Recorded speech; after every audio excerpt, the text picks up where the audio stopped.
E aí, pessoal, tudo bem? Meu nome é Antônio Kozikowski, eu sou professor de Direito Constitucional e advogado atuante na área de Direito Administrativo, atendendo OABeiros, concurseiros e servidores públicos do Brasil inteiro. Neste vídeo, eu vou comentar uma decisão proferida pela Justiça Federal do Distrito Federal que assegurou a uma candidata inscrita na segunda fase do 37º Exame de Ordem, Direito do Trabalho, o direito de refazer a segunda fase no 38º exame e ser reprovada, fazer diretamente a segunda fase no 39º. Antônio, como assim? Exatamente o que você ouviu. Ela fez a 37ª edição do exame de ordem, segunda fase, reprovou em razão da divulgação no meio da prova de uma errata e conseguiu, no Poder Judiciário, o direito de se inscrever na segunda fase do 38º exame de ordem direto e se reprovar nesta edição, 38º, o direito de fazer o 39º diretaço. Eu vou comentar esta decisão. Antônio, tem a ver com ação civil pública? Não necessariamente, foi uma decisão veiculada num processo individual. Eu vou te contar, vou te dizer se está no prazo, se não está, se vale a pena, o que pode acontecer daqui em diante. E estou gravando este vídeo porque no dia 10 de setembro de 2023 foi aplicada a segunda fase do 38º exame de ordem. E de novo deu o que falar, o pessoal que faz direito do trabalho não está tendo um dia de sossego. De novo veio uma peça fora da curva. Aparentemente, até a data da gravação deste vídeo, não há indicador de uma grande nulidade ou mesmo de nulidade lá no enunciado. Mas é verdade que é uma peça fora da curva, uma peça que historicamente não era cobrada. Não que a banca tenha que cobrar só o que sempre cobra. Não é isso, né? Depois do mandado de segurança na segunda fase do exame de ordem, todo mundo já tinha que ter se tocado disso, que toda peça é uma peça possível de ser cobrada. No entanto, considerando as ênfases, considerando que muitos estudam com base no histórico passado da banca, vamos lá, não era uma peça realmente esperada. Não há também, na data da gravação deste vídeo, indicadores numéricos apontando a reprovação ou a aprovação, mas acompanhando as coisas aí nas redes sociais, a expectativa é de que venha um número considerável aí de reprovações, infelizmente. E aí as pessoas começaram a perguntar, Antônio, como que era aquele negócio lá do mandado de segurança? Então eu vou rapidamente dar uma contextualizada aqui nesta decisão. Já te peço uma gentileza. Se você gosta de direito constitucional, gosta de exame de ordem, se inscreve no canal, é muito simples, é muito rápido, não te custa nada, pra gente que está do lado de cá, faz uma diferença que você não acredita, e também para você que está aí, você assegura vídeos de direito constitucional, que é a minha área acadêmica de atuação. Trago sempre novidades sobre exame de ordem, assuntos fresquinhos como este daqui.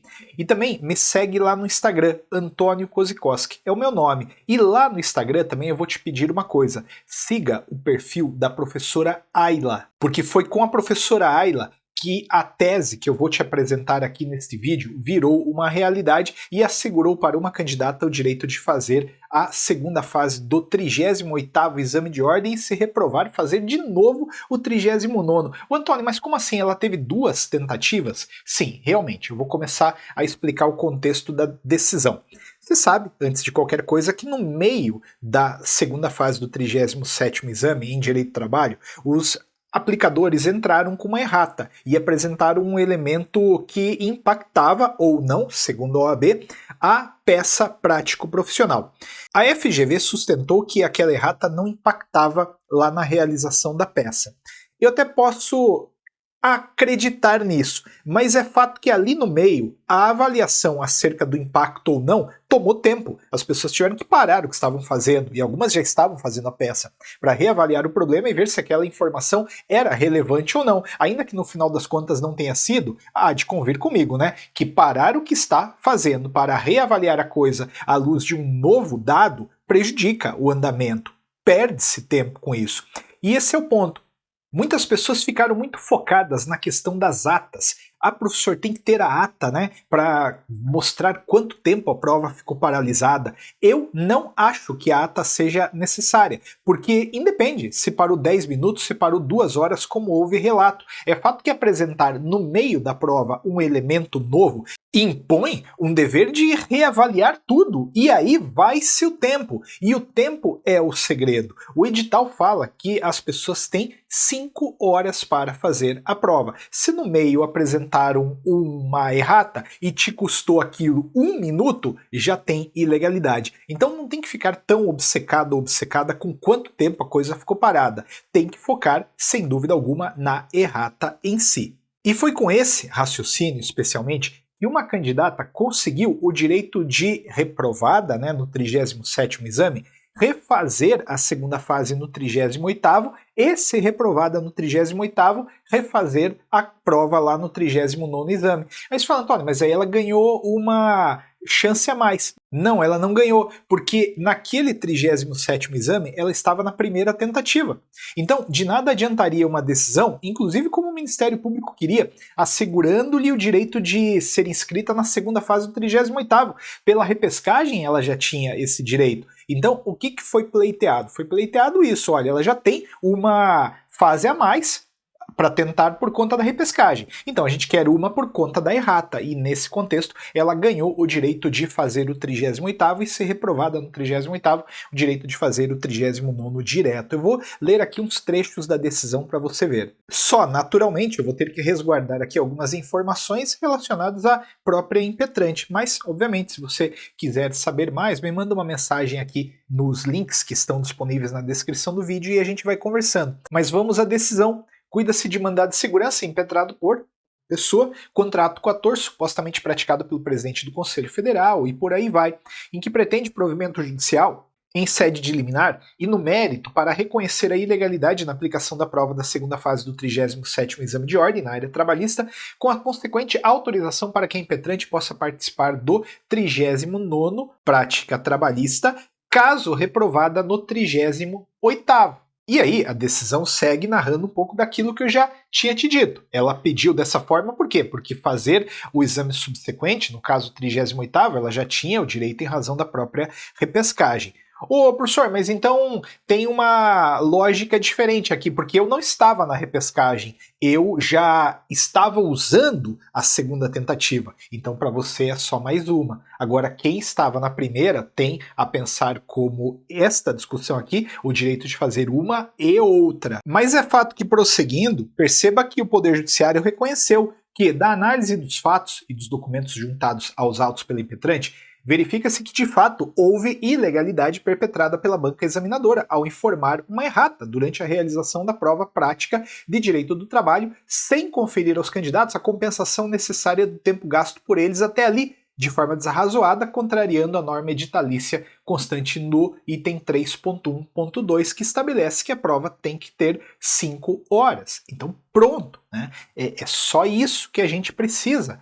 O Poder Judiciário aqui reconheceu a ilegalidade. A candidata não estava pedindo aqui a atribuição de 5 pontos. Algumas pessoas me procuraram falando, Antônio, eu quero 5 pontos. Eu falei, esqueça, não vai ganhar 5 pontos, mas ganhar o direito de refazer em condição ideal de temperatura e pressão, isso obviamente parece-me algo razoável, e acabou a tese aqui, inclusive, convencendo o Poder Judiciário. Tese esta que, mais uma vez, tem que ressaltar aqui, veio de uma conversa com a professora Ayla. Segue a professora Ayla, professora de Direito Constitucional espetacular. E aí, com base nesse raciocínio, foi deferido pedido de liminar para, reconhecendo a ilegalidade praticada na aplicação da prova da segunda fase do 37º, na área trabalhista, determinar a parte impetrada que garanta à impetrante o direito de participar da segunda fase do 39º exame de ordem, como direito de repescagem, caso seja reprovada no 38º. E aí foi intimada a OAB e ela, a impetrante, acabou fazendo já a prova. Então esta foi a decisão. Ô professor, mas por que deu aí nesta decisão e não deu na ação civil pública? Olha, há 1000 explicações possíveis, a começar pelo fato de terem sido juízes diferentes que decidiram e cada juiz percebe a realidade de uma maneira. Aqui, o juiz entendeu que fazia sentido a argumentação, da forma, inclusive, com a qual ela estava sendo apresentada. A fundamentação estava toda bem amarrada, bem concatenada e convenceu o juiz. Naquele caso da ação civil pública, pesou também, a gente não pode ignorar isso, o fato de que a decisão beneficiaria automaticamente automaticamente milhares de candidatos. Eu não estou sugerindo que não deveria a liminar ter sido dada, eu só estou falando que certamente esse fato pesou lá no Poder Judiciário, o que não acontece numa decisão que é individual. E esta é uma pergunta que também as pessoas falam, né, Antônio? Reconheceu para ela, tem que reconhecer para todo mundo.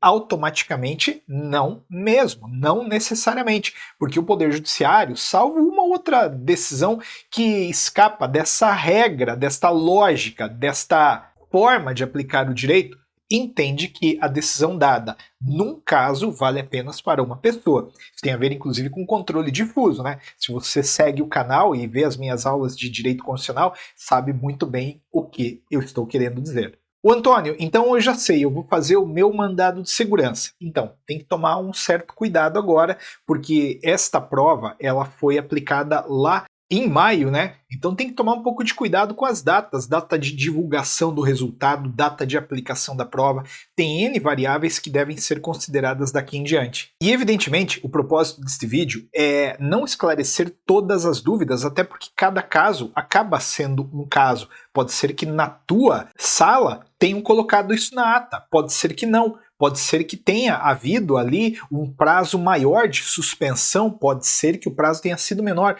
Então não dá para realmente trazer todas as soluções possíveis. Isso, se você quiser entender um pouco mais no teu caso, eu posso te orientar aqui pelos links que estão na descrição do vídeo. Contudo, este vídeo é para mostrar que tem sim decisão e que apesar de o Ministério Público não ter conseguido, sim, tem juízes que estão sensíveis à causa. Outra coisa, talvez, a depender do teu contexto, valha a pena fazer a primeira fase de novo, ainda que você queira entrar com ação. Você fala, mas aí não adianta, Antônio, por que eu vou entrar com ação e continuar fazendo a primeira fase? Então eu vou só estudar para a primeira fase ou vou só para ação? Tem algumas variáveis, mas é fato que se você optar pelos dois caminhos, concorde comigo, você duplica as suas chances de ser aprovado, não é verdade? Então, a ideia do vídeo era comentar a decisão e mostrar que sim, é possível. Claro que cada juiz pensa de uma maneira, o fato de uma pessoa ter ganho não significa automaticamente que todo mundo vai ganhar, por isso que não é só pegar uma petição e replicar de maneira mecânica. Cada caso é um caso, ainda que se trate de uma origem comum, tem variáveis que sempre devem ser consideradas pensando na realidade específica de cada candidato e cada candidata. Essa pessoa conseguiu e vamos lá, todo mundo tem que ficar feliz por isso, não é verdade? Porque é um posicionamento a mais em sentido favorável aos candidatos. E aí isso vai pressionando diretamente a FGV para que ela tome prumo, né? E comece a fazer as coisas de uma maneira mais organizada. Porque no meio da prova, convenhamos, entregar uma errata, isso aí é de um amadorismo sem tamanho. Então, me diz aí agora o que você achou dessa decisão? O que você acha que vai acontecer? A FGV vai tomar jeito daqui em diante ou não vai? Outra coisa, se você quiser, eu posso gravar um vídeo explicando qual é a minha percepção da prova daqui em diante. Vai mudar. Eu acompanho o exame de ordem desde quando ele era aplicado pela banca Sebrasp, antes da FGV, desde, portanto, quando o exame nem era unificado. E eu vi várias tendências nascerem e serem superadas e a gente está diante de mais uma. Deixa seu comentário aí. Grande abraço, tudo de bom e não esquece, me segue no Instagram e segue a professora Ayla. Abraço e até o próximo vídeo de Direito Constitucional.